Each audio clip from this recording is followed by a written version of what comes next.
కాంగ్రెస్ వాళ్లు పెట్టుకున్న పోలింగ్ లోనే వాళ్లకు ఓట్లు రాలేదన్నారు కేసీఆర్. బీఆర్ఎస్ కు 70% ఓట్లు వస్తే కాంగ్రెస్ కు 30% వచ్చాయన్నారు.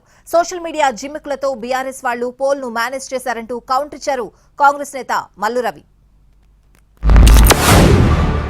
ఇంత మాయలు ఏడాది లోపలనే కాంగ్రెస్ పార్టీ దొరికితే కొడతామని అన్నంత గొప్పగా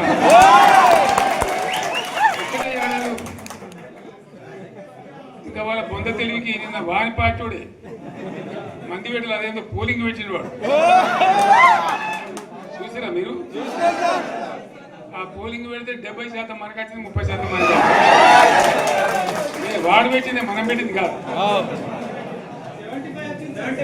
75 ఇది పరిస్థితి. అన్నిట్లో కూడా సోషల్ మీడియాలోనే పనిచేస్తున్నారు KTR, TRS party, BRS party వాళ్ళు దాంట్లో చేరి దాంట్లో ఓట్లు వేసినట్టుగా చేశారు. మేము ప్రజల దగ్గర పోతాం. రేపు మేము పంచాయతీ ఎన్నికలు పెట్టబోతున్నాం. దాని తర్వాత కోఆపరేటివ్ ఎలక్షన్ పెడతాం, తక్కిన ఎలక్షన్లను పెడతాం. టైం ప్రకారం ఎలక్షన్లో ఓట్లకు రమ్మనండి. ఇవన్నీ జిమ్మిక్స్ చేసి మీరే దాంట్లో ఓట్లు వేసుకొని మేమే మెజార్టీ ఉన్నామని చెప్పుకోండి. మీరు అది చెప్పుకోవడానికి మనకి వస్తుంది.